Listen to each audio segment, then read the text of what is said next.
On this day, I was at my limit due to illness from the day before. However, my son's wife, Tina, as usual, left her daughter Ellie with me and went off to work. I just can't do this anymore. After much worry, I decided to call my son, Raymond. Hello, Raymond speaking. Mom, what's wrong? Sorry to bother you when you're busy, but I'm feeling a bit unwell. Could you possibly tell Tina to come pick up Ellie as soon as she can today? Wait, pick up Ellie? I'm actually out with Ellie right now. What? That can't be. Hold on a minute. See? Caught off guard by Raymond's unexpected response, I quickly switched my mobile phone to video call and showed my granddaughter quietly playing house in the living room. But Raymond, looking puzzled, said, who is that? Ellie is, look, right here. And showed Ellie drinking juice next to him on his mobile phone. There was the familiar smile of Ellie. It's true. Then who is this child? Struck by an unknown fear, Raymond and I fell silent, and then we would come to know a shocking truth. My name is Hannah, a 60-year-old widow. 3 years ago, my son Raymond, my granddaughter Ellie, and I experienced an unbelievable incident. Moreover, the mastermind behind that incident was none other than Tina, Ellie's mother. When I learned the full extent of the incident, I felt a deep anger as a mother. And I felt an intense outrage that such selfishness could not be allowed. This all started a little before Ellie was born. At the time, my husband Watson was hospitalized with terminal cancer, given only a few months to live. Watson often said, I just wished I could have seen Raymond's wedding. Then one day, Raymond introduced us to his fiancée, Tina. Tina was introduced to Raymond by a friend, and they had been dating for 2 years. She worked in human resources at a mid-sized company, seemed to have a good personality, and was very thoughtful, which was my first impression of her. Raymond, on the other hand, is serious but a bit inflexible. Tina naturally supported Raymond in such a way. I felt very reassured seeing the two of them together. I'm glad he met someone good, I thought to myself. However, that day's news was not just that. Actually, Tina is pregnant. They were going to have a shotgun wedding. It wasn't unusual, so it was a happy surprise. But that made the wedding seem difficult.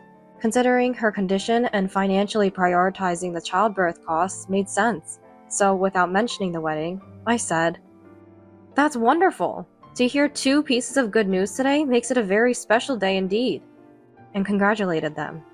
Watson seemed to share the same sentiment, offering his blessings without any issue. But then, Raymond said something unexpected. So, we're planning to have a simple ceremony with just the family before the pregnancy becomes too noticeable. They were planning to have a wedding in a month. A wedding? But she's pregnant, right? Is that okay? Yeah, we've talked to the venue and arranged a stress-free plan, so don't worry. Can you talk to the doctors here to make sure Dad can attend? It's close to this hospital. I was surprised that everything was already arranged. I was quietly moved by how dependable my son had grown to be. Thanks to Raymond and Tina, Watson was able to attend his son's wedding as he had wished. And a few months later, Watson passed away peacefully. Thanks to the thoughtful Raymond and understanding Tina, Watson left for heaven with the best memories. I later heard that Raymond and Tina had not initially intended to have a wedding. We weren't really interested in having a wedding. We'd rather spend the money and time on travel or things for raising kids. But we knew Dad wanted to see a wedding, so we decided to have one anyway. That was for Watson. Thank you so much. It was the best act of filial piety. And Tina, thank you, truly. Not at all. I actually enjoyed wearing the wedding dress more than I thought. It was a good memory, and I'm grateful to Watson. At that moment, I was again thankful that Raymond married such a generous person as Tina. However, that was the end of my interactions with Raymond and Tina. After Watson's funeral, they stopped visiting altogether. There were various reasons, but distance was a major issue. It took almost 3 hours one way by highway from where Raymond and Tina lived to my house. Since deciding to go to college, Raymond has been living alone, and it seems he's still living in the condo he bought new after getting a job, even after getting married. When Watson was healthy, we often visited by car, but that became impossible after his hospitalization. The problem is, I don't have a driver's license. I had no trouble getting to the supermarket for work, daily shopping, or going to the hospital, but visiting Raymond and Tina was too far. But I couldn't very well ask Raymond and Tina, who were both busy working, to come visit just because I wanted to see my grandchild. In our overly quiet, rural town, there's nothing that could entertain a grandchild. The most we could do was harvest vegetables from the garden or collect insects. However, Tina was extremely afraid of bugs. There was no benefit for them to travel 3 hours one way just to come to a bug-filled countryside. Thus, I had never once met my granddaughter Ellie. But it wasn't as if we had no contact at all. On weekends, Raymond would sometimes call me. It's Raymond. Mom, how are you doing? Fine, nothing's changed. By the way, did the package arrive? Yeah, it arrived. Thanks as always, it really helps. It's fine. Vegetables are expensive in the city, right? Well, yeah. Oh, hold on a second. Ellie? Here! Grandma, are you okay? Yes, I'm fine. How about you, Ellie? Yeah, I'm good. Thanks for the vegetables. Although the conversation was just a few minutes, it was the only pleasure in my lonely life.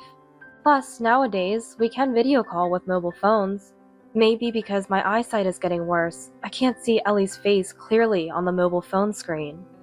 Still, just being able to see Ellie smiling was more than enough for me. Then, one Friday, I received a call from an unexpected person on my mobile phone. Tina? I had her number saved, but she had never called before. If she had something to ask, she would convey it all through Raymond, so I hadn't even heard her voice in years. Surprised by Tina's sudden call, I was inwardly anxious. Could it be? Has something happened to Raymond? That worry crossed my mind. Cautiously, I answered the phone. Then, Tina started talking in an unexpectedly cheerful voice. Hello, Hannah? It's been a while. This is Tina. Do you have a moment right now? Yes, I'm fine. What's up? Actually, to summarize, both of us have to work this weekend, so we were hoping you could take care of your granddaughter, Ellie. Our childcare center is closed on weekends, and we don't have close friends nearby. You're our only hope. Could you, please?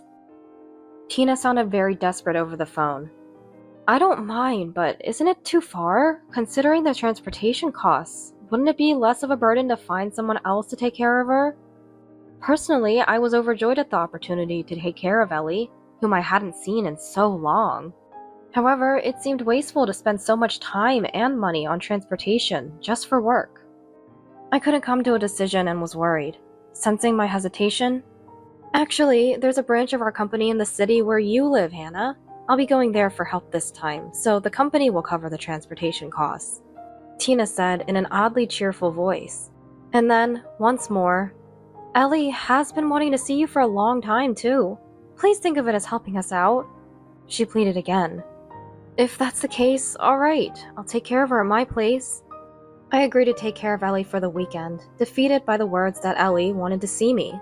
Tina was overjoyed, even through the phone. And the next moment, she said something unexpected. Thank you! Then I'll bring her over tomorrow! Tomorrow? The next morning, true to her word, Tina brought Ellie to my house. Ellie seemed a bit out of it, probably from waking up early and the long journey. These are Ellie's clothes and lunch. She's wearing regular pants, but sometimes she wets the bed, so please put a diaper on her just before nap time. She has no allergies, so you can give her any snacks.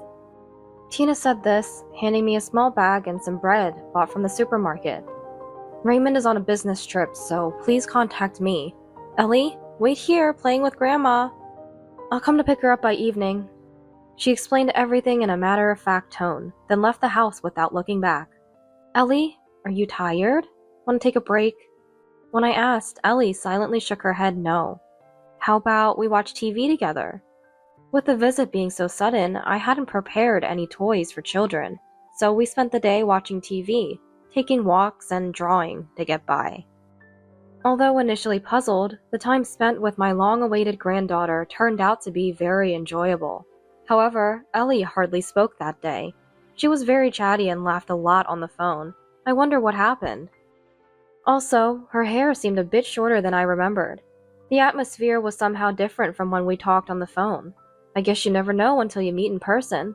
She was quite different from what I imagined. At that moment, I felt a strange sense of discomfort. However, I chalked up this discomfort to the tension of a 3-year-old suddenly being pulled away from her parents and didn't pursue it further. If only I had been more vigilant at that time, perhaps Ellie and the others wouldn't have had to suffer. From that day on, Tina began dropping Ellie off almost every week.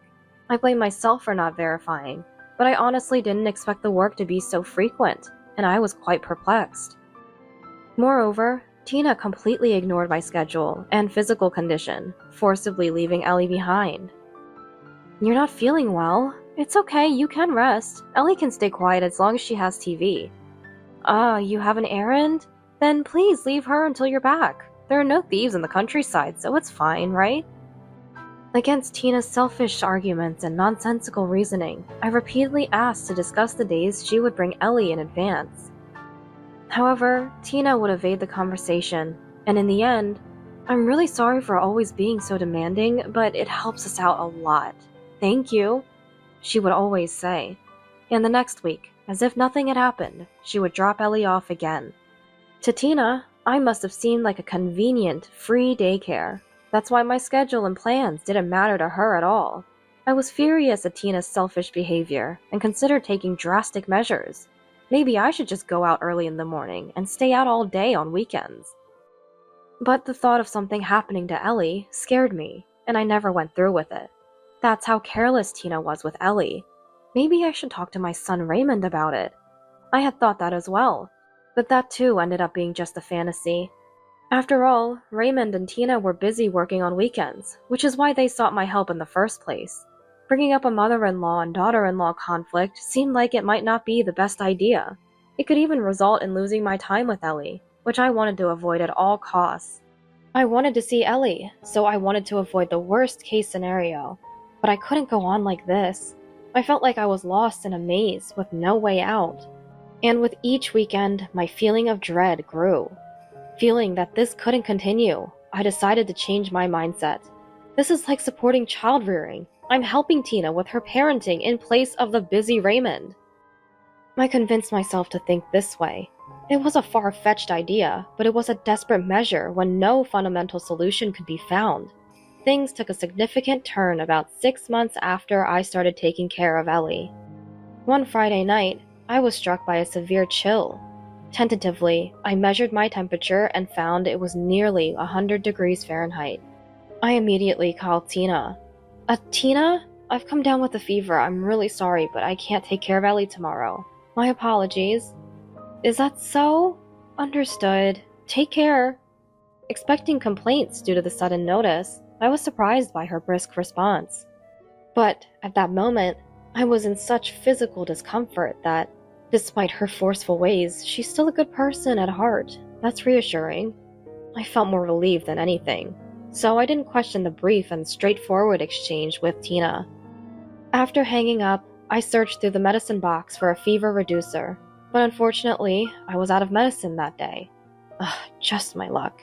If I can move tomorrow, I'll have to go buy some medicine. To stave off the intense chills, I piled on a ton of jackets and made my way to bed with unsteady steps. Despite being so bundled up, it took a while to fall asleep due to the chill coming from inside my body. Thinking that tomorrow would be a rare day off, I didn't feel any rush or anxiety. Though my body felt heavy and painful, my mind was surprisingly light. However, the next morning, Tina and Ellie showed up at the usual time. Thinking they wouldn't come, I was startled awake by the persistent doorbell ringing.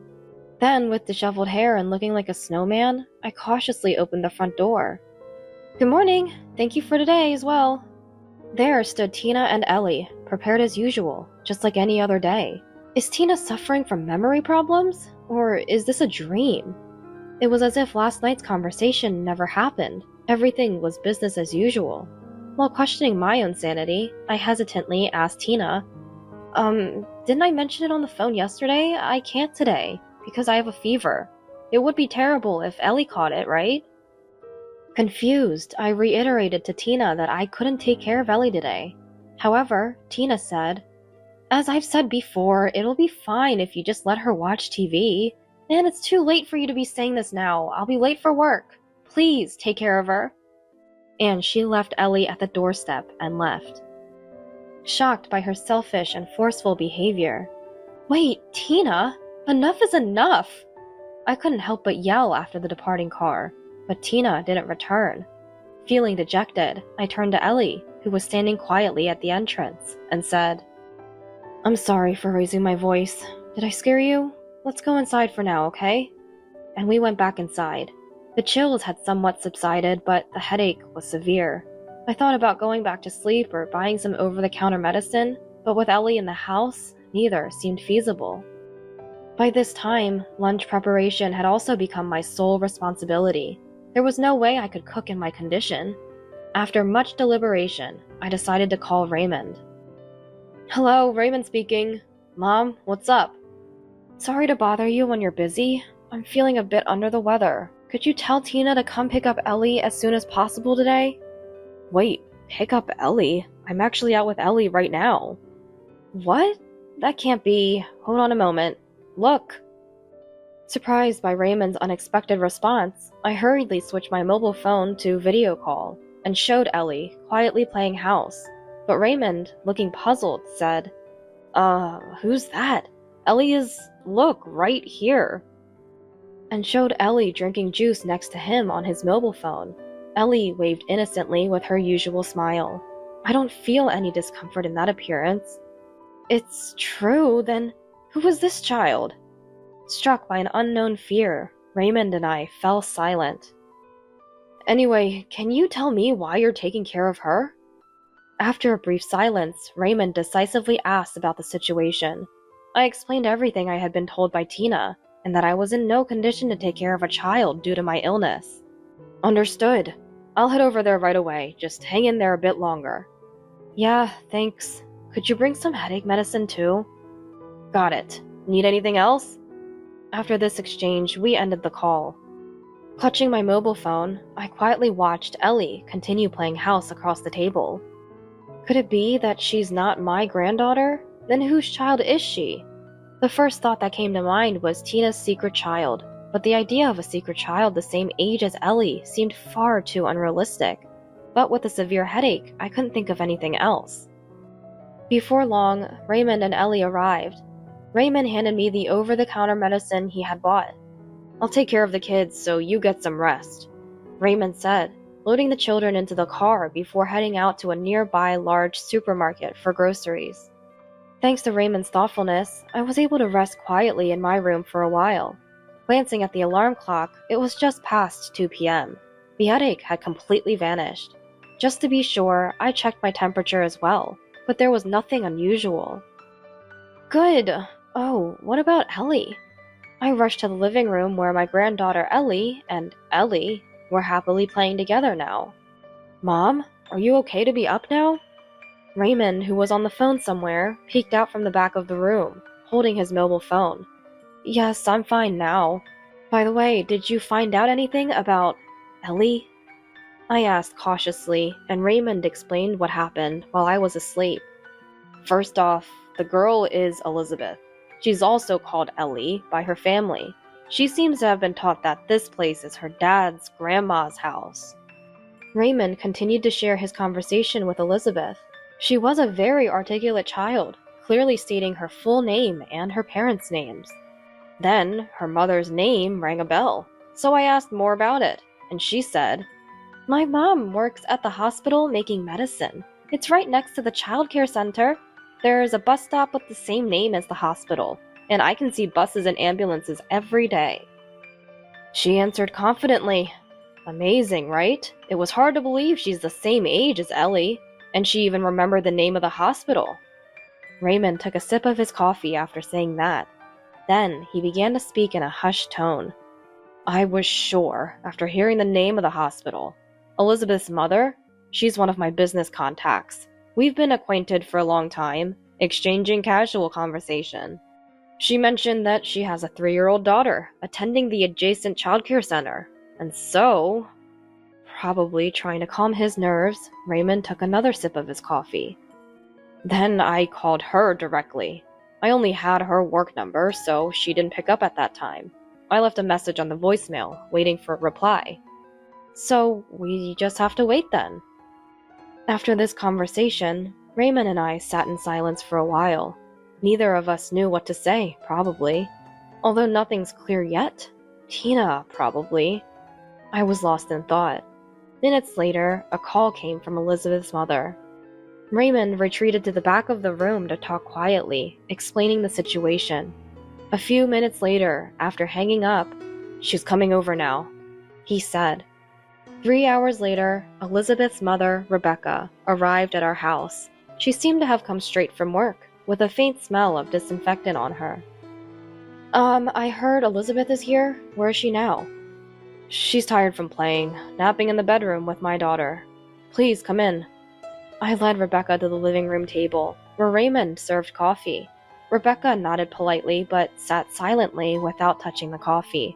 I prepared a drink for myself and sat at the same table. "Thank you for coming all this way.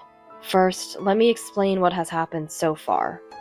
Raymond, occasionally checking facts with me, told Rebecca everything that had occurred over the past 6 months. At the end of his story, "I think my wife is having an affair with your husband," he said, very reluctantly. I instinctively looked at Rebecca's face, expecting her to be shocked or enraged by being suddenly called to the countryside and told her husband might be cheating. I didn't know what I could do, but I was ready to calm her down if she became upset. However, my worries were unfounded. Contrary to my expectations, Rebecca let out a deep, long sigh, very quietly. Then she said, "To think that not only did I hurt Elizabeth, but also cause trouble for Raymond and others? He's truly beyond redemption. I'm truly sorry for the inconvenience caused by my husband's infidelity, leading to such a situation." She deeply apologized. "Rebecca, please don't apologize. If anyone's to blame, it's my wife as well. Because of her selfishness, Elizabeth has been put through this." "It's not your fault at all. Besides, it might sound inappropriate, but I really enjoyed the time spent with Elizabeth, so don't worry about it." "Thank you. It's embarrassing to say, but my relationship with my husband is almost over. It all started when..." Rebecca began to talk about her husband, Shawn. According to her, their marital relationship soured after Shawn committed adultery following the birth of their daughter, Elizabeth. She mentioned that Shawn never cheated during their dating period, but after Elizabeth was born, he cheated twice. She believed him when he said it was a one-time mistake due to alcohol, but she couldn't forgive him the second time. However, she wasn't ready to make the decision to divorce. So, she told him that if he cheated a third time, she would divorce him. Thanks to that promise, Shawn stopped cheating, but we became more like Elizabeth's parents than a couple. Well, Shawn seemed to want to return to a romantic relationship, but I found it disgusting and couldn't. After sharing her story, Rebecca started drinking her coffee vigorously, as if to cool herself down. Then, after gulping down about half of it, she continued, "I started feeling something was off about 7 months ago. He began coming home late from drinking parties suddenly, so I got suspicious." Rebecca said she closely observed Shawn's behavior for about a month. 6 months ago, when sudden business trips and drinking parties began to occur frequently again, she was convinced of his infidelity. She immediately consulted a lawyer about divorce and hired a detective to investigate Shawn's adultery.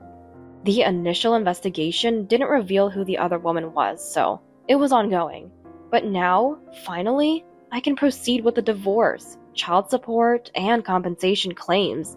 Not just for me, but I'll make sure my husband pays for continuously betraying Elizabeth. Rebecca's eyes showed strong anger and determination. "Rebecca, may I ask you something?" Raymond, who had been quietly listening, asked with a thoughtful expression. "Yes, what is it?" "Most of the evidence for the adultery is in place, right?" "Yes, now it's just a matter of informing him and discussing it through lawyers." "How about we make everything clear about the adultery here today?" "Huh?" Surprised by Raymond's unexpected proposal, not only Rebecca, but I was also taken aback. "Embarrassingly, until my mother contacted me, I was completely unaware of my wife's infidelity, and that she was exploiting my mother to this extent. Raymond said, his eyes filled with sadness and regret directed at me. At that moment, I remember the discomfort I felt on the day I first took in Ellie. If only I had consulted Raymond sooner. There were numerous opportunities, but I was the one who didn't act. What I thought was for the best completely backfired. I'll never forget the regret I felt that day. It's shameful to say this now, but while Rebecca is here, I want to confront my wife. Please help me. I beg you. Raymond asked deeply, appealing to Rebecca. Rebecca appeared a bit hesitant at first. Of course, I'd be happy to help. But she readily agreed. The time that followed seemed to pass in the blink of an eye. Rebecca contacted her lawyer and the detective agency, explained the situation, and discussed the next steps. Meanwhile, Raymond called Tina's workplace, only to find out she had never been asked for help as she claimed. Though Raymond was shocked, it seemed to completely clear his feelings towards Tina. As it got dark, Tina came to pick up Ellie, as usual. Pretending to feel sorry, I said, "I'm sorry for yelling this morning. As an apology, I've prepared dinner, so please have some before you go," I said, forcibly inviting Tina inside the house. Tina, with a grim expression as she entered the living room, caught sight of Raymond sitting at the table and gasped. "Raymond?" "Tina, take a seat. We need to have a serious talk." The heavy atmosphere around Raymond made Tina's face turn pale rapidly. A few minutes later, Rebecca returned with her husband Shawn in tow. Upon entering the living room and noticing Tina, Shawn froze. "Tina, why are you here?" "What about you?" Unable to hide their panic, I coldly stated, "We've gathered today to discuss Ellie. Tina, it seems this child is Shawn's daughter. Why would you bring Shawn's daughter to our house and even lie that she was my granddaughter?" "Well, that's because, Shawn asked me to." "What? Don't make this my fault. It was your idea, wasn't it?" "Would you just be quiet for a second? Shawn said he couldn't ask his wife, so reluctantly, since he insisted so much, I just helped out." "What's that supposed to mean? Don't make me out to be the bad guy. I told her to stop, but Tina wanted to. It's not a lie about work. I really did go to work. And Tina is just a work colleague. Don't get it wrong." Tina and Shawn tried to shift the blame to each other and made excuses, trying to clear their own names. Their conversation was inconsistent, and just listening to it was enough to give me a headache again. It was all noise without substance. Rebecca was the one who silenced them. "Let's get divorced." The house fell silent at her words. Wait a second. What's going on all of a sudden?" "It's not sudden. Remember our promise? If you cheated again, we'd divorce." "No. So it's not like that. She's just a work colleague." "Shawn, those excuses won't work anymore, will they?" Rebecca then placed her mobile phone on the table, showing a picture of Tina and Shawn kissing in a car. "This can't be happening. How?" How did you get this?" "I paid for a private investigation. There's a lot more evidence than this." Faced with undeniable evidence, Tina and Shawn fell silent. Then Raymond confronted Tina. "Tina, so the story about going for help was all lies, wasn't it?" What are you talking about? That's not possible." "I called your office earlier. They said there's no way a part-time clerk would be asked to do such a thing. And the training to become a full-time employee was also a lie, wasn't it?" That is..." Tina was speechless, looking down for a while. A heavy silence lingered for minutes. What's going to happen now? Unable to see the future, all I could do was silently observe. Fine. Yes, it's all lies. Everything about Ellie, the work, all of it was just to make time for Shawn. So what, are we getting divorced? Tina's unexpectedly cheerful voice broke the silence in the living room. Admitting everything, Tina's attitude was defiant, as if she was a completely different person. "I've always liked Shawn's type. Raymond has a nice apartment and a good salary, but he lacks charm, you know? It's just different. It's a stable life, but it lacks excitement." Tina expressed her dissatisfaction with Raymond and her affection for Shawn without any sign of remorse. Raymond is serious, right? At first, I thought that was a good thing, but it's just boring. Shawn, on the other hand, is my type, and he's fun to be around. Plus, he always thinks of me. I'd do anything for Shawn. Tina smiled at Shawn like a girl in love, betraying her family and husband without any guilt. From the strange appearance, Tina thought that her marriage to Raymond was already over, and using this discussion as an opportunity, she's probably thinking of starting a new life with Shawn. Seeing Tina smiling so happily, Raymond and I were too stunned to say anything. How can she say such things after betraying her family? My head was filled with disbelief. However, Shawn's unexpected response shattered Tina's smile. Stop joking around.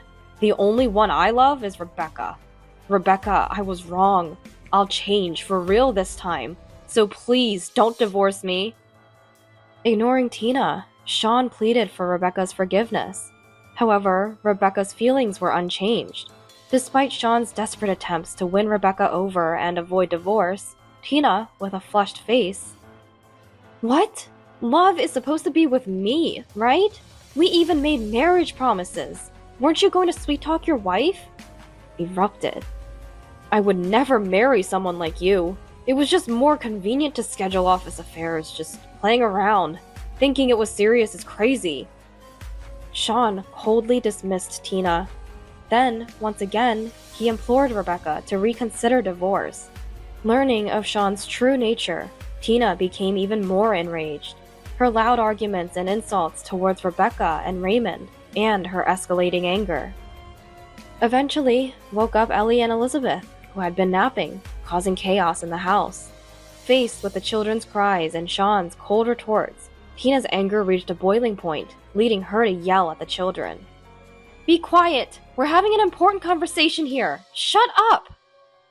Exposed to such unjustified and selfish rage, the children cried even louder.